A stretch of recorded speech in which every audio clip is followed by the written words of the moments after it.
Welcome back, pirates, to Pirate Talk Radio. This episode of Pirate Talk Radio is sponsored by one of our wonderful patrons, Jack Bull. Thank you very much for your tier of support and also sponsoring this episode. We've got a lot going on right now. We've got the Pendragon versus Flameheart feud boiling up all over social media. We've got the adventures going on. People are taking part. And as of the only update that we've had since it started, which we'll get into, right now the forces of Flameheart are winning. So we'll talk about the adventure. I did get to finally play it. It was stupid early in the morning, and it's just been... You can probably hear in my voice, I've been under the weather. Work's been crazy. It's just been a absolute mess and the sickness and all that stuff. But I did get to play through it because I wanted to be able to give the review of the adventure in this episode. So I apologize again. This episode's getting out a little bit later than I wanted it to. But quite frankly, you probably didn't want to hear me sniffling and blowing my nose and coughing. And it would probably take me forever to record this episode. Had I recorded it earlier in the week, like I usually do, but it was just unnecessary. So bear with me. You may hear some sniffling, and I apologize. It's just, it's that time of the year, and it's not pleasant for me. The other thing I want to do before we get too far into it is, I know here in the United States, I don't know around the world, but here in the United States, I want to thank and wish everyone a happy Veterans Day. Thank you very much to all those who served in the military, or you had a family member or friend serve in the military, past, present, and if you're planning in the future. Thank you very much for your service to the country. I know I have several friends and family members who are either in or have went through the military. It's definitely a service that I could never do. It's an amazing commitment that they have, dedication that they have to that, and also a huge sacrifice both for their friends, their family, and of course themselves. So happy Veterans Day to everyone. Again, I do not know how other countries celebrate, if they do celebrate, or in my mind, every day is Veterans Day and Memorial Day, because those folks go above and beyond and unfortunately lose their lives out there defending the country and defending, freedoms and things like that. So again, happy Veterans Day to all the veterans out there, their family, and their friends. And before we get into the Sea of Thieves stuff, I, of course, want to take a moment and thank the wonderful, notorious, and glorious patrons, Regis Stella, Lane, Skamelt666, Jack Bull, the sponsor of this episode, and Blade X Life. Thank you very much for supporting my content and Pirate Talk Radio through your financialness on the Patreon. If you would like to become a Patreon and maybe even sponsor an episode yourself, head over to patreon.com/DavrimTV. Monthly prices start as low as $1, and you get a custom feed of this podcast, which means you can listen to the podcast before all the other plebs out there, the freebies out there. There's nothing wrong with that, but you get the episode before everyone else, and you can enjoy it and things like that, along with some other perks based on the level that you choose to subscribe to. But again, thank you to the patrons and your continued support of the content. All right, let's get into the adventure. I was able to play it. The thoughts that I have on this. The trailer had me hyped up a lot. I talked about it last week. It had me hyped a lot. But I can't say that the adventure lived up to the hype, and it didn't live up to my expectations. I think you'll hear that in the scoring. Again, we have the scoring rubric that we came up for the last adventure, and that we'll be using for adventures moving forward. I don't know. It was a thing. I think, again, and I've talked to multiple people on both sides of this argument, and I think there's arguments to be made on both sides. But this is, again, just like Golden Sands. It is supposed to be a battle between two sides, a battle between theoretically good and evil. A battle between Pendragon losing his soul to the Sea of the Damned, or a battle where you're fighting for Flameheart to get him into the sea, or to stop him and keep him in the Sea of the Damned for now.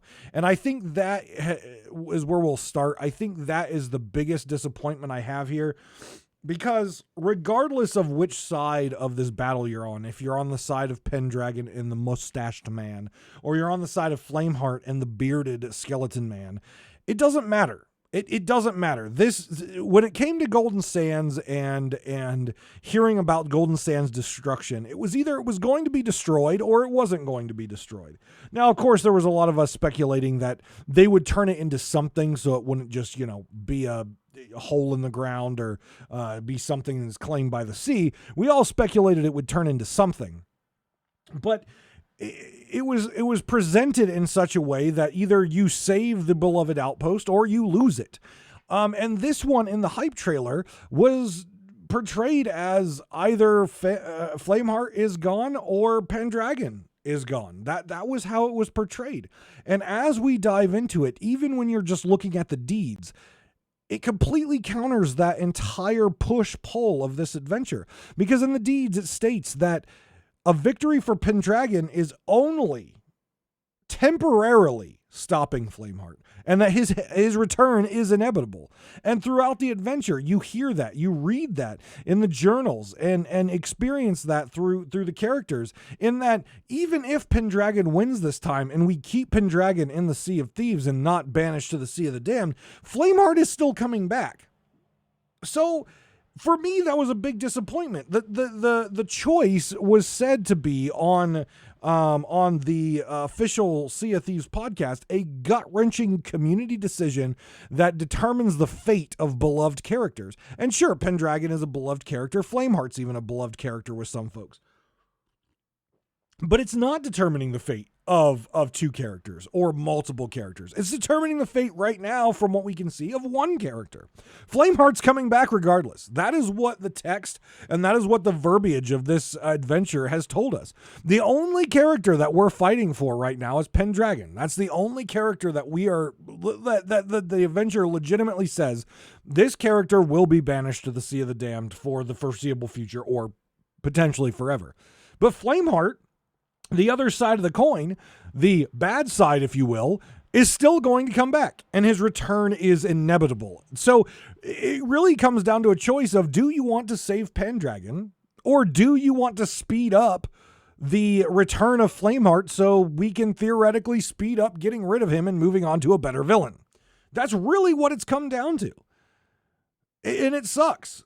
It honestly sucks. It is not a good decision choice. It is not at all. And look, here's the thing. I had a lot to say about the Lost Sands. I had a lot to say about Golden Sands.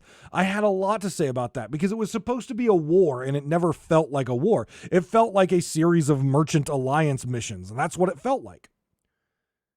But at least at the end of the day, the choice was the Golden Sands gets destroyed, or we rebuild it, or it stays. It's going to be part of the rebuild storyline. In this, it's like, well, just throw your hands up in the air. If you don't like Flameheart and you fight for Pendragon, well, guess what? It doesn't matter. Flameheart's still going to be here. Flameheart's still going to return. If you like Flameheart and you don't like Pendragon, well, then choose Flameheart because you can get him back faster. But getting Flameheart back faster just means that we're going to eventually get to a point where we're going to have to battle him in some sort of way and put him to rest, put him to bed, put him down. I mean, I don't think Sea of Thieves right now has a good villain and hasn't had a good villain for a long time. Flameheart is not a good villain. He always loses at some point. He always loses. And more so, he was a shit-talking head in the sky that people don't want to see come back in that way. I know there's a lot of folks out there that like the Flameheart character, but I can tell you if they introduced a much better, more dynamic, more interesting villain, I bet you anything people would just leave Flameheart to go. Like, oh, bye, buddy. This is a better, more interesting, more cool villain than you. So we're going to move on to the next guy. And I think that's what Sea of Thieves is struggling with right now. They do not have a villain cooked up that is more dynamic and more interesting than Flameheart. They've got villains out there that could be more dynamic and more interesting than Flameheart, but I don't think they're spending the time right now to focus on those. In my mind, Wanda is a more interesting villain right now. In my mind, Duke is a more interesting villain right now. In my mind, Amaranta is a more interesting villain right now. In my mind, the Captain, who we've never seen and just hear whispers of on the wind, is a more interesting villain right now than Flameheart.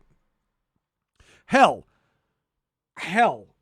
the East India Trading Company, or, the version of it here, the Grand Maritime Union, is a more interesting villain than Flameheart. The Sovereigns, for God's sakes, we don't know if they're good, bad, or indifferent, is a more interesting group than Flameheart. Flameheart is lame. Flameheart is boring. Flameheart is stale. And no matter what we do as a community right now, Flameheart is still going to come back. We cannot get rid of this turd. This turd will not flush. And I don't think Rare wants this turd to flush. They have put a lot of effort and a lot of energy and a lot of time into Flameheart, from the Floating Head event to the Burning Blade event, from Seabound Soul all the way to Heart of Fire, from everything in some of these adventures. They have spent a lot of time to make a good villain, and they have not made a good villain. At one point, Flameheart was a good villain. I would say back in Seabound Soul, Heart of Fire, Flameheart was a good villain. It was interesting. We mistakenly brought the skull to Pendragon, who released it up in the sky. That was interesting. That was a big moment. But then, because of the long amount of time that has went on between Heart of Fire, Seabound Soul, and now, it's just gotten stale. It's like we have left the dessert tray or the crackers out on the table for a month and said, hey, look, you guys should come back and enjoy this. No, it's stale. We don't want it. And on the opposite side of Pendragon, Pendragon has had some of the most epic moments and epic speeches in Sea of Thieves history. From everything from Seabound Soul to Pirate's Life to now with Herald of Flame, and now into this epic moment where he's sacrificing himself in order to delay Flameheart, not stop Flameheart, but delay Flameheart. He's willing to sacrifice himself. Those are epic moments. But again, a character that in all honesty has failed multiple times as the champion of souls, and a character that just keeps being drug along for a long time. Now, is he more interesting and more, in my mind, dynamic than Flameheart? Abso-fucking-lutely. But he is still stale. He has been doing this for a long time. And people have asked me, Davrim, who do you think would be a better narrator or a better pusher of the story forward if you want to get rid of Pendragon and if you want to get rid of Flameheart? It's not the Pirate Lord. The Pirate Lord is stale as well. The Pirate Lord has been there for a long time. Now, he hasn't had the epic moments as Pendragon has in the more recent history. He had the epic moment at the end of the mystery, if you actually did that, but that wasn't a forced thing that everyone had to go through. The Pirate Lord is kind of, I guess, how I view it, kind of the guide, right, for new players. That is kind of the guide, but he kind of fades into memory. Now, again, he's part of the captain's ship when you purchase your ship. He's obviously part of the new Athena missions, but in general, he just kind of sits in the background, the leader of the Athena faction, the leader of the good side of the pirates. But no, that is not a good choice. Merrick, nope, not a good choice. He's already had his highlights, and he's now resting peacefully in the tavern in the Pirate Legend hideout. So who is it? Who do you think that should be the next Pendragon, the next person to have these epic moments and really push the story forward? I will say Belle. Belle has had opportunities recently to push the story forward and be a good epic moment character. And I think they've given her that a little bit. They've also held her back a little bit in story design. For example, when we were going into the Sunken Kingdom for the relics, that was a very boring adventure. It wasn't pushed forward.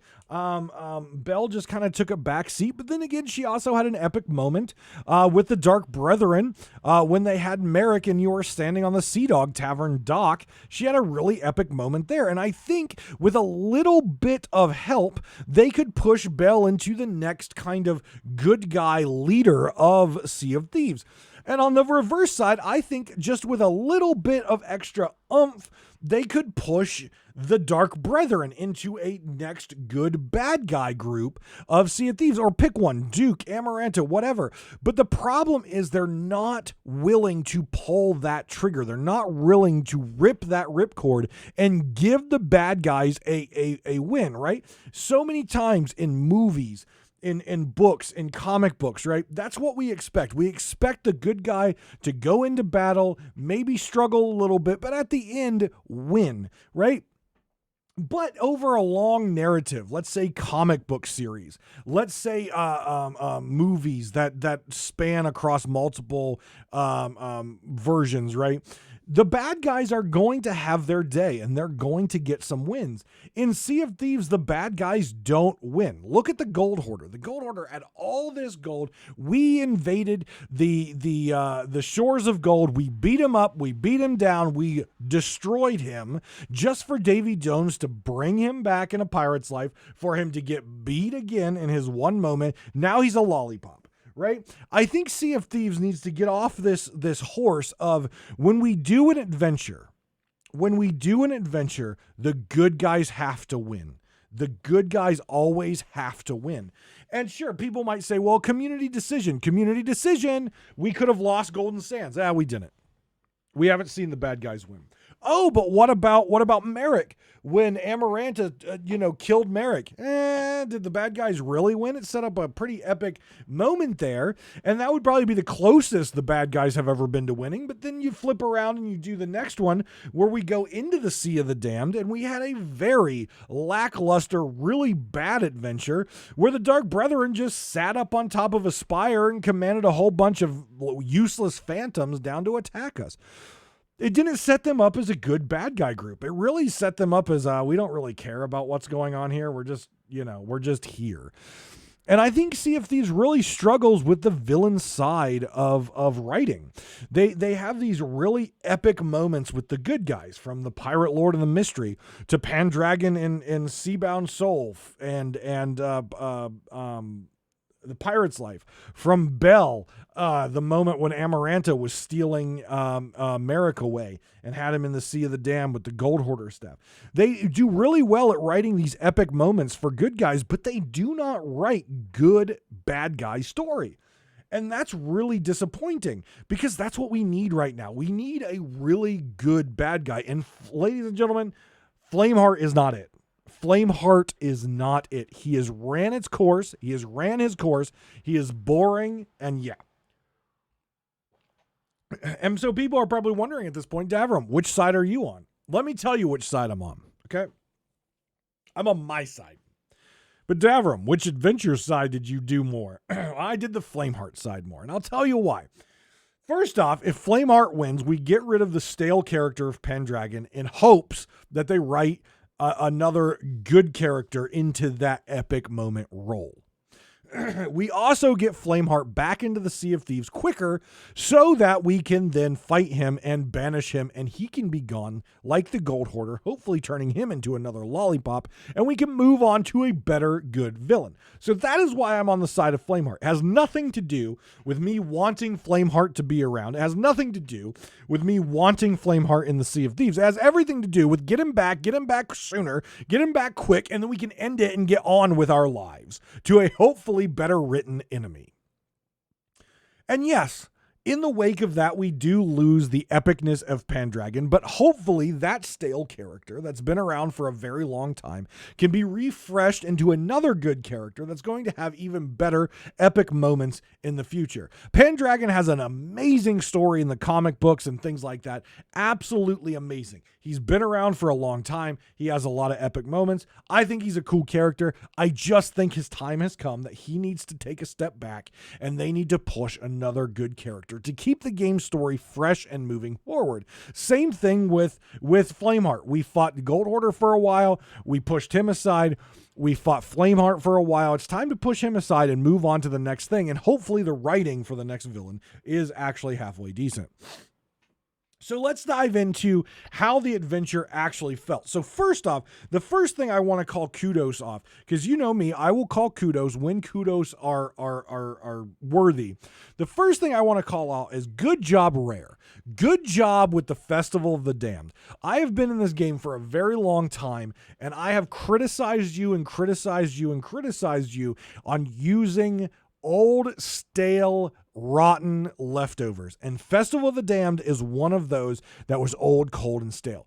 Go get the lights. Light all the little torches. Go get the lights. Go do a Fort of the Damned. Every single year, it was the same thing. The same thing. Go get the colors. Do the Fort of the Damned. Light the beacons and all the different parts. It was boring. It was awful. It was fun the first time. After the first time, no. The second year, no. It just got really stale and boring. And Rare was notorious for that. Absolutely notorious for that. Thankfully, it seems like they're trying to get away from that and bringing us a little bit more interesting things. Now, what they did with this one is very, very interesting. If you didn't notice, each of the forts out there, the Phantom Forts, which is what the adventure focuses around, each of them, there are 6 of them, were assigned a color, and draped down them were banners of the color that they were assigned with the 6 Festival of the Damned flames that were black and they were around them. That was kind of the sigil of the banners on the different forts, and each fort was a different color: blue, pink, purple, all the fun colors. And you could go to the top of each fort and get the flames. So if you wanted to do Fort of the Damned, sail around to 6 forts and go do the Fort of the Damned. You didn't have to worry about getting struck by lightning or finding a shark or blah, blah, blah, blah, blah. You just go around to the 6 forts, get all the colors, and go do the Fort of the Damned. The Festival of the Damned, though it didn't have its own check marks and cosmetics and et cetera this year, I thought they paid homage nicely to the Festival of the Damned and all the colored lights and that kind of stuff with the forts, playing it right into the adventure. I thought that was good, and we didn't have to do the same stupid Festival of the Damned crap that we've done for years. The next thing that I'm going to give kudos on in this is when the Phantom Forts, the Spanish forts, were first introduced, I was absolutely in love with them for a variety of different reasons. One, it was quick to do. So for casual players or players that didn't have a lot of time, they could hop on, they could go do a Phantom Fort, they could cash in their loot, and they could log off. It was something quick. It was something painless. It was something really easy and fun. Loved that about them. Now, Season 8, I hope you're listening. Season 8, PvP season, I hope you're listening. I said, when these Phantom Forts came out, I said a really cool thing to do, because they stated when you beat the Phantom Fort, it would stay yours, put in quotes. There was no way to claim them, but it would stay yours until you left for a certain amount of time. Then it would respawn into Phantoms. So it invited the idea in my head of capture the flag or capture the fort, defend it against other people. Really cool PvP feature. Really cool PvP thing. They haven't done it yet. They haven't done it yet until this adventure. Now, I'm not saying this adventure was chock full of PvP, because in my time doing it and from what I've seen online, it has not been chock full of PvP, which is a little bit disappointing. And I think Rare could have designed this adventure a little bit better to encourage that PvP, to encourage the concept of holding a fort, right? Instead of taking it and moving on, they could have encouraged holding the fort. But you get your quest from Bell, or you get your quest from the Servants of Flame, and you get your little check-off list in your quest radial, and you get a flag.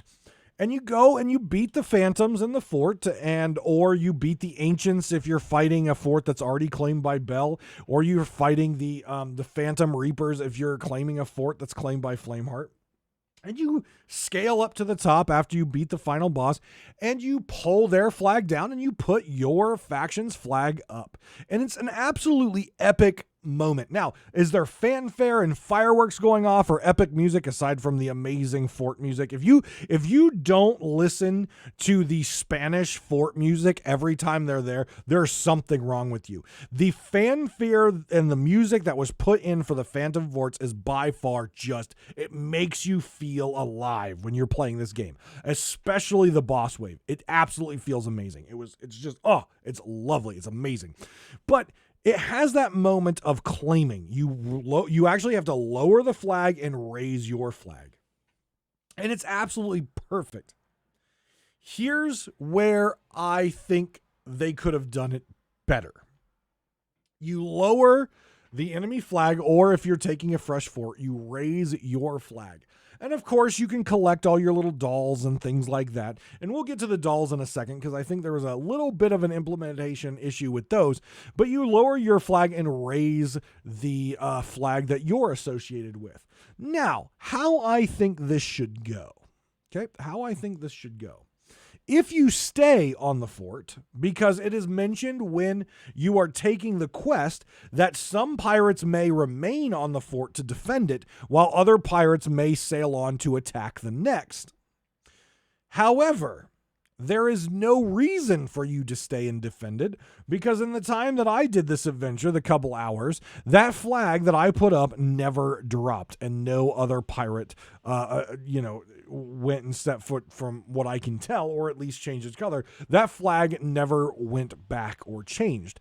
I think what would have been more fun and more dynamic of this is if a pirate doesn't stay on the fort, the second the pirate leaves the area of the fort starts to convert back.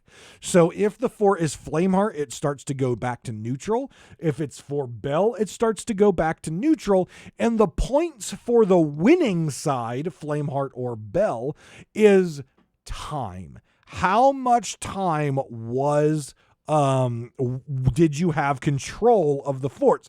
So it then encourages people to attack the forts and try to turn them to your side, because if you see one fort that's Flameheart and it's sitting there for hours upon hours, it's just racking up points, right? So the longer you can stay and defend your fort, the better it is. And what would also be interesting, and again, this would be a lot more back end work that they would have had to do, which I don't think they have anywhere close to implementing. But what would be cool is like an arena system. How the arena had silver based on cannon hits. If you are attacking a fort that is claimed by Flameheart and you have the flag of Bell, for every kill you get a point for your side. For every cannon hit you get a point for your side. Now, yes, this would encourage spawn camping, blah, blah, blah, blah, blah. But again, we can get around that by just stopping, if you get a kill on someone for the next 30 minutes, that kill doesn't count. Whatever. If you sink a ship, you get 10 points or whatever. They could have utilized a system like that. The problem is we don't know how many points, and we don't know the criteria of this adventure. Golden Sands, at least we had a general idea. We're doing merchant quests, and we could log into their website, and though it didn't seem real time, we could see the color of the picture change. We could see things in the world happening that was changing. In this one, we don't get any of that. We don't get a tracker that shows how far each side is ahead. We got one update that was a tweet 1 week into it that says Flameheart's winning, and that's all it said. It didn't say by how much. It didn't say, the exact digits. And I know some people argue the fact that it wouldn't matter if we had, numbers, right? It wouldn't matter. People are going to play it the way they want to play it.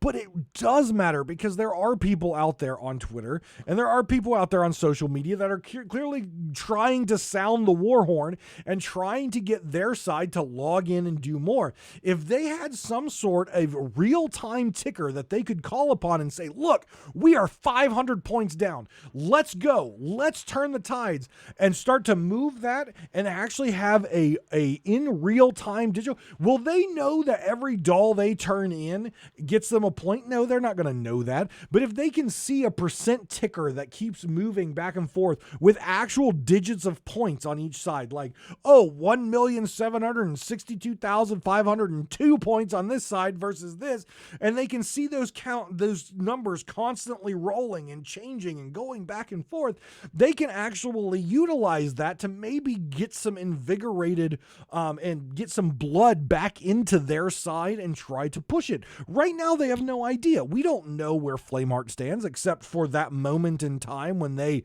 told us where it stands. We don't know where Pendragon stands. We don't know how close it is because we don't see those kind of digits. And I know some people, again, are against that. But in my mind, if you want to engage your audience and trying to get them to replay your adventure and trying to get them to engage in player interaction at these forts, then show them how much they have to do to catch up, or show them how much in the lead they are so they have to defend that lead. Right? It's a competitive thing. It's a competitive thing. It's supposed to be a war. It's supposed to be one side versus the other. But if we don't know where the battlefield stands, why fight it? Why fight it? You're not going to march off into war into the unknown. That's just stupid. Know where you stand. Know where your goal is. Know where you need to go. And Rare is still not giving us that information. And that to me is very sad. Because there are, of course, there's all the conspiracy theories out there, and I don't blame the conspiracy theories out there that say it doesn't matter what the community says, Rare is just going to do what Rare wants to do. It's their game. They're just giving us hope that the community decision matters. And just like I'll say for Golden Sands, I believe Rare has some sort of tracking system in the back where they're tracking engagement on different levels and turn-ins and fort captures. They're probably tracking that somehow and legitimately actually giving this to the community. But in the same regards, how does the community know? They don't know. Now, I did get the comment of, well, if it was just what Rare wanted, then what changed in Golden Sands would have happened already because they would have already had it programmed. Maybe. Or maybe it was just easier to wait because what they really wanted to reveal for Golden Sands wasn't meant to be out until Season 8. And Season 8, Golden Sands might be a centerfold to the update. So it didn't matter which side we were on. Whatever the outcome wasn't coming till Season 8, and that's when we would see it anyways. And the same thing with this. Sure, if Flameheart wins, maybe we don't hear from him for a little bit, and then all of a sudden he gets introduced. Maybe if Pendragon wins, we're not going to see a whole lot from Flameheart, but then all of a sudden he gets reintroduced because clearly he's coming back. But if the community had an actual visual aid in real time to see what their efforts are doing, then Sea of Thieves, I think they would have nailed this adventure. They would have nailed it. A better way to engage players with each other, either PvP or PvE, joining forces or fighting each other. A way to encourage that. There is no encouragement of that in this. There is none. Because if you are a player who wants to participate in this adventure and you don't want to do PvP, or you're a player who wants to participate in this adventure and you do want to do PvP, it doesn't matter because there's nothing that PvP brings to this adventure to push it one way or another.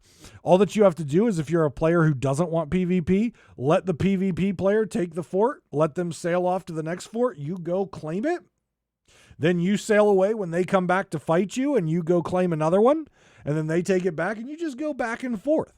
There is nothing in this adventure that encourages you or benefits you or entices you to stay behind and fight and defend your fort, except for maybe roleplay or the want to PvP. That's the only thing. But at the end of the day, someone else has to also be encouraged to PvP, and players are not being encouraged to PvP. It's just how it is. And with Season 8 on the horizon, knowing Season 8 is going to be very problematic, I think, for Sea of Thieves as far as the community's reaction. I think in general the community will probably like Season 8. I think the PvP players are set up to love Season 8. But there's going to be a very loud voice of players who don't like PvP. They want PvE-only servers. They love Alliance servers. They love to pay for the Alliance Patreon so they could get their lead spot in line in order to do Megalodon fleets. Those players are going to be outraged that an entire season is based around PvP. They're going to hate it. They're going to be just out there just railing on Sea of Thieves. You're not going to change those folks' mind, but maybe if you gave them a reason to stick around at a fort to at least defend it, they might actually do something. They might not just run away yelling. I don't know. Maybe they will just run away yelling, we don't want to fight. We don't want to fight. We just want to hold our fort.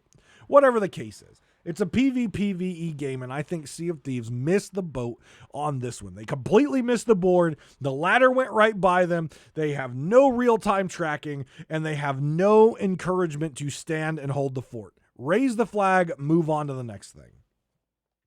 The next thing I want to talk about are the dolls. The other thing that I've seen a lot in these adventures are, and I experienced this, is the dolls. The little dark relics that you get. Now, from what I gather, you get 3 dark relics per fort. You get 1 in the final vault. I believe you get 1 randomly laying about, and you get 1 in the storage thing up above. But every fort that I've done, I've gotten 3 dolls from it. What I've noticed, however, though, is there's very few Soul Flame captains. And the only time I've actually seen a Soul Flame captain is when the forts are actually controlled by the phantoms. So it's a neutral fort. It's controlled by the phantoms. When I pulled up, the Soul Flame captain was there. But if I convert them from Flameheart or I convert them from Bell, there is no Soul Flame captain. I don't know if that's designed by choice or if it was missed. I mean, it wouldn't make sense to have a Soul Flame captain on a Bell fort because the Soul Flame captains aren't part of the Ancients, which are who you are ultimately fighting, or the Soul Flame captains would make more sense with the Reapers. But again, it has to be fair on side. So I think the only time you're going to get a Soul Flame captain is on a neutral fort. But again, you don't know what type of impact these dolls have. You can turn in a non-enchanted doll and you can turn in an enchanted doll. It doesn't matter. In fact, the deed itself says turn in a dark relic or an enchanted dark relic. It doesn't matter which doll you turn in. It still counts for the deed. But do those dolls actually give the side points? Don't know. We have no idea. It doesn't say what the criteria is. Maybe it's just taking the forts. Rare was not they didn't give us a very good explanation on what gives the sides points. They didn't do a very good job at Lost Sands either, but Lost Sands was kind of easy to figure out. Either you blow up rowboats over there or you deliver supplies. Like, it was pretty self-explanatory.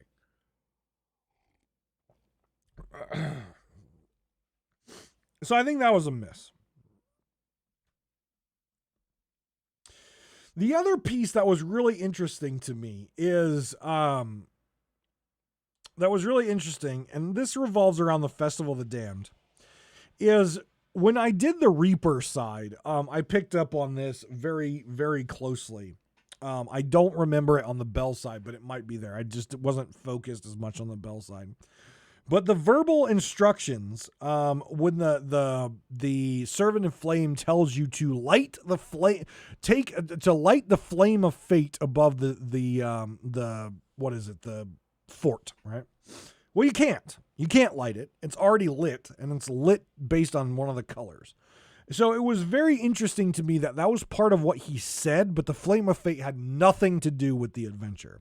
So I feel like, based on that, I feel like there was some things that they did not get implemented into this adventure in time. I feel like they wanted the Festival of the Damned and the Flames of Fate to play more of a role in this adventure and didn't get it done. The same thing is when you are on the Reapers faction run and you stop at Shipwreck Bay and you talk to Bell or you try to talk to Pendragon, They won't say anything different for you. The ancients won't pop out of nowhere and start attacking you. They just act like you're a normal pirate, even though you've declared with Flameheart and have his flag. And the same goes the opposite way as well. And I just feel like that was a miss as well. If you are representing Flameheart, Belle Belle's going to know you're representing Flameheart, and she should she shouldn't greet you happily. She shouldn't talk to you normally. There should be different voice lines and different words that she says. Or if you get on Shipwreck Bay, and you're approaching Belle and you're on the Flameheart capture a fort quest, Ancient should pop up and try to force attack you. Or maybe there's a giant bubble around the area where Belle is, and it just prevents your entry because you're on the enemy side. And this also brings me to the next thing that people brought up, specifically on Twitter very heavily.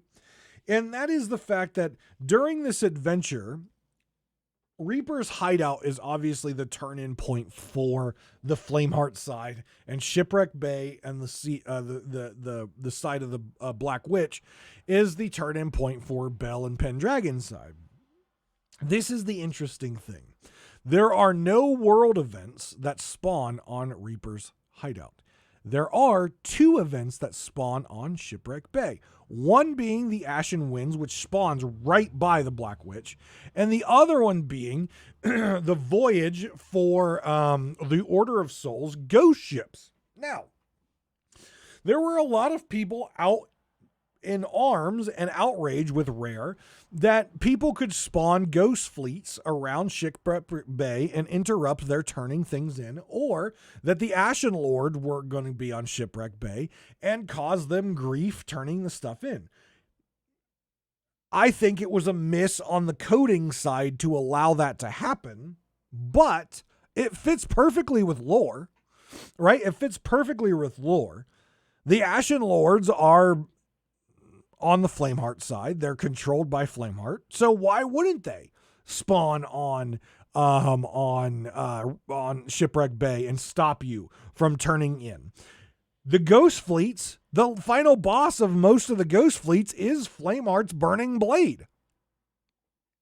Of course, the ghost ships that are loyal to Flameheart are 100% going to defend Shipwreck Bay and keep you from getting in there. Is it an annoyance? Is it interrupting your enjoyment of the adventure? Sure, but it makes sense with lore.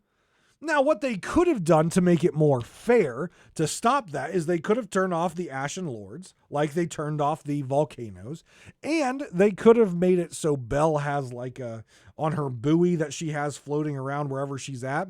It could have shot a beam up in the air and put like a protective shield around like Shipwreck Bay, and that signifies that, no ghost ships could spawn there, and turn off ghost ships for Shipwreck Bay.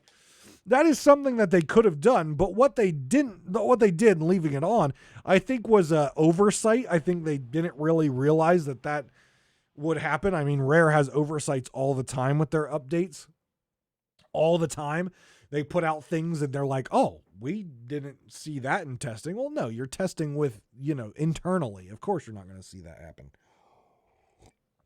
And though you have insiders testing, I know many insiders, and I can tell you that some of the feedback that they provide, Rare listens to. But there's quite a bit that they just probably don't listen to or ignore. But they could have made it more fair by turning off ghost ships and turning off the Ashen Winds, but they didn't, and it makes sense in my mind for lore. And if you're upset about it, well, tough shit. Get a chest. Fill your chest with your dolls, run in, turn them in, and run out if you don't want to deal with the Ashen Lord. If you're dealing with ghost fleets, put your chest in a freaking rowboat, row in, turn it in, done, over with, just sail real close, grump off, turn it, fine, you're done, okay? You're done. You don't have to sit there and park, okay? But either way, I think it makes sense on a lore standpoint. I do enjoy the ritual tables. The ritual tables are much like the ritual tables that we've seen throughout these adventures, namely with the Shrouded Deep ritual table when you were summoning the Shrouded Ghost.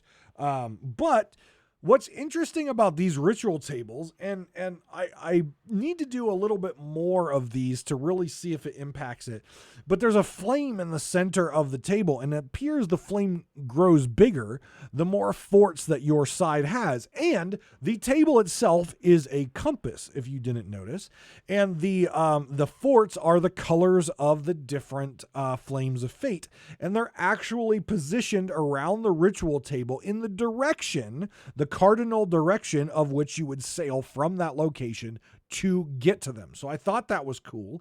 And when Bell or Flameheart raise their flag, there's a little tiny Flameheart or Bell flag that raises on the actual table. So you can see which forts are claimed by which size and which direction that fort is from you. I thought that was really cool. I hope they utilize that more in the future, maybe with some PvP stuff, maybe with some area control stuff, because it has really opened up the potential in the future as far as what claiming things could mean. Like they could institute it so players had their own banner and they could claim a fort and make it their own pirate hideout or something like that. There's a lot of things that this particular feature of raising a flag and claiming a location does for them in the future. So I hope they keep building on that. And then you can obviously have like little war maps and stuff around other forts and other places to see who claims what and what's going on. I think this really opens the future and opens the door to endless possibilities of things that they could do in the future to really change and impact the world and how the pirates can interact with it. All right, let's get to my ratings. And then I've got a little bit of speculation based on the books, specifically the Destiny book from the Reaper's Hideout on the Flameheart side. But let's get to my rating. So the last time we had the last adventure, I developed a rating system to make sure each time I was rating these adventures, they would be rated identically. And we have driving story. So that is lore and driving story. How was the lore? How was the driving story throughout the entire thing? We have combat. Was the combat in it unique? Was it fun? Did it introduce new mechanics? How was it, how was the interaction as far as the combat? The reward, not looking at the title, but specifically looking at the cosmetic reward, technical implementation, and time investment. So that was our criteria. We're going to continue with that criteria this time. So first I want to start with driving story, lore and driving story. I rated this a 3 out of 5 for lore and driving story. Neither side has a different way of speaking to you or any sort of voiceovers or any sort of change in their text box based on if you're on the opposite side's quest or not. I thought the trailers were very good. They were very hype. I thought the journals had some really interesting information on it, but I thought the story lacked drive. It was basically get the quest, take a fort. Get the quest, take the fort. Get the quest, take the fort. There wasn't really anything driving the story. And because in my mind, there wasn't anything showing what you're doing was impacting anything, the story was not driving forward for me. In fact, after I did the Flameheart one a few times and I was like, okay, I just want to do the Bell one to get this over with. Like there was nothing in the story that was driving me forward. Like it didn't matter if I was on, like I was doing the Flameheart side, which again, I want to win so we can get rid of him quicker, or the Pendragon side. It didn't matter. There was nothing driving me forward on it. The biggest driving force of this particular adventure is the Spanish fort music, and that's always there. So 3 out of 5 on that. And again, I think the only reason I rated it that high was I thought the journals were really good and gave some really cool information. And I thought the trailers were also good, but the actual gameplay I thought was very lacking on this and did not have a driving story. Combat, 1 out of 5. It was just recycled Phantom Forts. There was nothing new. There was nothing exciting. There was nothing surprising. There was nothing interesting as far as the overall combat of this. There was nothing. Zero. It was a Phantom Fort. That is it. It was recycled crap. There was nothing. This could have been way better if there was some sort of hold the fort feature, if there was some sort of PvP incentive, if there was something that just invited something interesting. Hell, if you take a fort for Bell, or if you're taking a fort for Bell, like ghost ship spawn that you have to fight before you claim it. If you're taking the fort for Flameheart, Pendragon's ghost ship friends show up and you have to fight them. Something interesting. But overall the combat was just a phantom fort. So 1 out of 5. Really bad. Crappy. Boring. The rewards, I gave this a 4 out of 5. I thought the rewards were okay. But let me tell you why did it get a 5 out of 5. So I liked the homage to the Festival of the Damned with the 6 flames around them, the symbol of the Festival of the Damned. Obviously the symbol for Bell, the lantern, which you can get by doing the Fort of the Damned a couple times. That was kind of cool, unique, very much something that we've not seen before on sales. However, the Flameheart sales, again, it was a flame in the middle of flames. We've already had Flameheart sales from the Flameheart.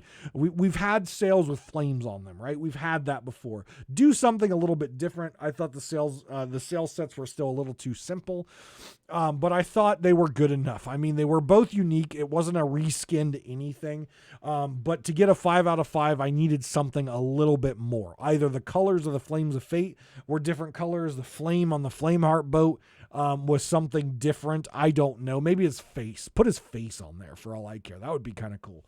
But 4 out of 5. The rewards were good, but again, not in my mind good enough for a 5 out of 5. The last set of rewards were 5 out of 5. Technical implementation.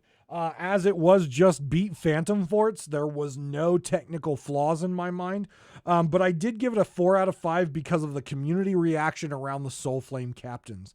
As it doesn't appear there's any real good rhyme or reason that a Soul Flame captain is there, aside from what I experienced, which is if you take a neutral fort where it's a Phantom Fort and you're trying to take it for your side, the Soul Flame captain is there.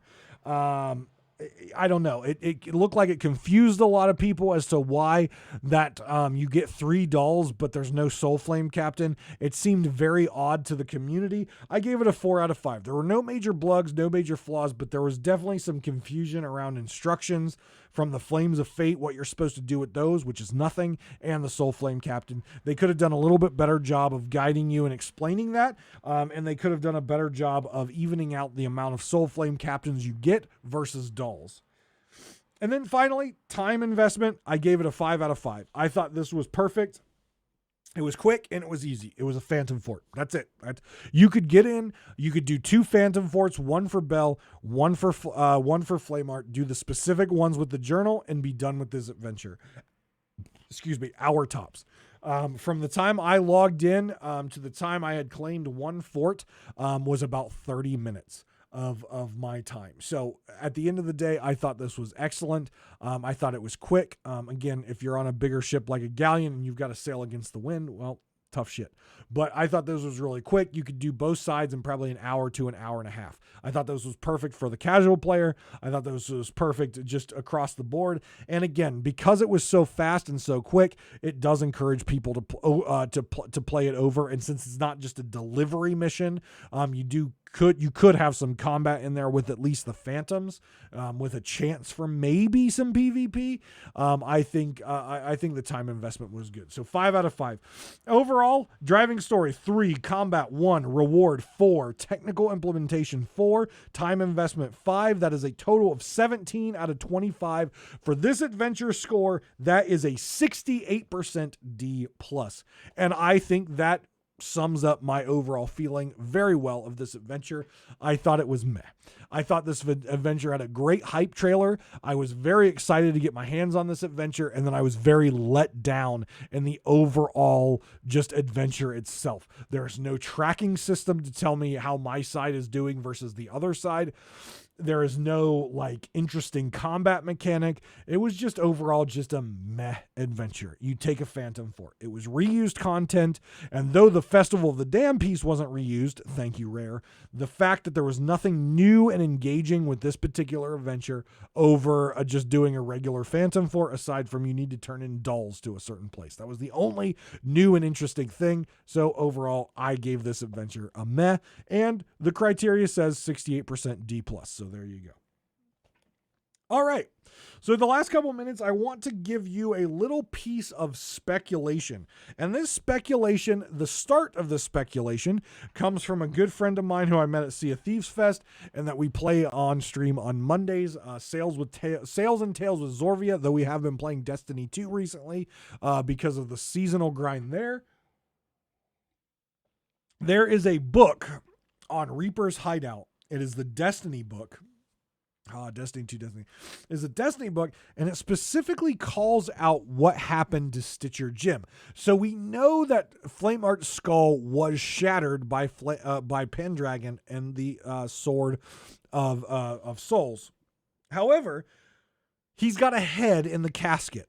Where'd the head come from? Well, the book, the Destiny book, if you read it on Reaper's Hideout, it states that the Servant of Flame in this ritual is using Stitcher Jim's lifeless skull in order to transform it into a Flameheart skull to bring Flameheart back. So that is where the new skull is from in the new adventure where you see Flameheart with his skull. It is actually a transformed, using magic and the ritual stuff, Stitcher Jim's lifeless skull. Now, what is really interesting is Zorvia mentioned, well, Stitcher Jim, think about it. If they resurrect Flameheart and it's Stitcher Jim's skull, what happens? Could they do something cool with a multiple personality thing where sometimes Stitcher Jim like jumps in and like takes over and stuff like that? And it got me thinking a little bit. All right. Let's go back to the Herald of Flame and the lead up to the fight with Stitcher Jim at Molten Sands Fortress. Stitcher Jim went back and forth with, does he betray Flameheart? Does he help us to stop Flameheart? Or does he serve his master and does what his master wants to resurrect him? What does he do? He went back and forth. He was clearly messed up. He was clearly confused. The box of wondrous secrets he stared into, the rage chest, he has been messed up a lot in the head now. So think about this. We know the Order of Strolls, regardless of the state of a skull, can extract its memories. Its memories are inside the skull. So imagine this speculation for when Flameheart does return, because we know it's going to happen based on everything we've read and seen. They have taken Stitcher Jim's skull, which it's lifeless because he's dead. So is Briggsy's skull, and they pulled the memories out of that bitch. It's a lifeless skull, but the memories are still intact, and it's been transformed into Flameheart's skull. Now, we bring Flameheart back. Stitcher Jim is upset about the outcome of the Herald of Flame. He's upset about it. He wasn't given enough power to do what he felt he was supposed to. And he already had in his mind that he was thinking about betraying Flameheart. Every good game story, what out there, a good redemption story is something people crave. Imagine this. Stitcher Jim's head is transformed into Flameheart. Flameheart is resurrected, and Stitcher Jim is in his head constantly. And he has this split personality thing going back and forth where sometimes Stitcher Jim takes over, sometimes Flameheart's in control. But imagine if Stitcher Jim inside of Flameheart's new head betrays him and is what leads to his downfall, giving Stitcher Jim a redemption story. He gets his revenge on Flameheart finally, gets his redemption story, and we say bye-bye to Flameheart. What do you guys think of that? I think it sounds pretty cool. I think it sounds pretty fun. Let me know what you think in the comments section. Hit me up on Twitter. Join the Discord. All the links are in the description box below. Thank you very much, everyone, for joining each and every week to Pirate Talk Radio. I really, really appreciate it. And again, if you would like to get the episode early or other swag pieces and you want to support the content financially, please go check out patreon.com/DavrimTV, and also come by the live streams, twitch.tv/Davrim. Guys, take care of yourselves and each other. I will see you the next time on Pirate Talk Radio.